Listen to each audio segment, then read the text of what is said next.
एक म्हणजे असा अतिरेकी हल्ला नागरिकांच्यावर, निष्पाप लोकांच्यावर करणं हीच फार मोठी घटना आहे. आणि अतिरेकी तिथं आले, गोळीबार केला आणि निघून गेले. प्रत्युत्तर देखील तिथं आपल्याला देता आलं नाही.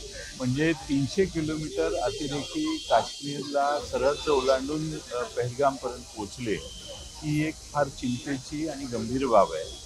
आणि 300 किलोमीटर आत आणि आज ते सापडत नाहीत, हा दुसरा गंभीर मुद्दा आहे.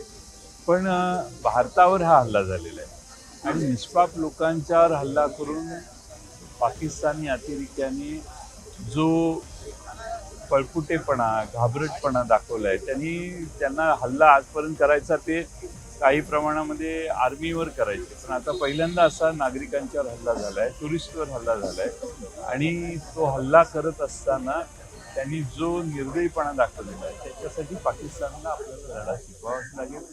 कसा शिकवायचा हे मोदींनी निर्णय करावा. देशातली सगळी जनता, सर्व पक्ष हे त्यांना पाठिंबा देऊन त्यांच्या मागे ठामपणाने आहेत.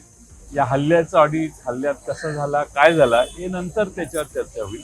पण आज देश एकसंघ राहून सरकारच्या बरोबर आपण आहोत हे सांगण्याचं काम विरोधी पक्ष करतात. आता मोदी साहेबांनी ठरवायचंय की पाकिस्तानला धडा कसा शिकवायचा. एखादा छोटासा सर्जिकल स्ट्राईक हा अपेक्षित नाहीये.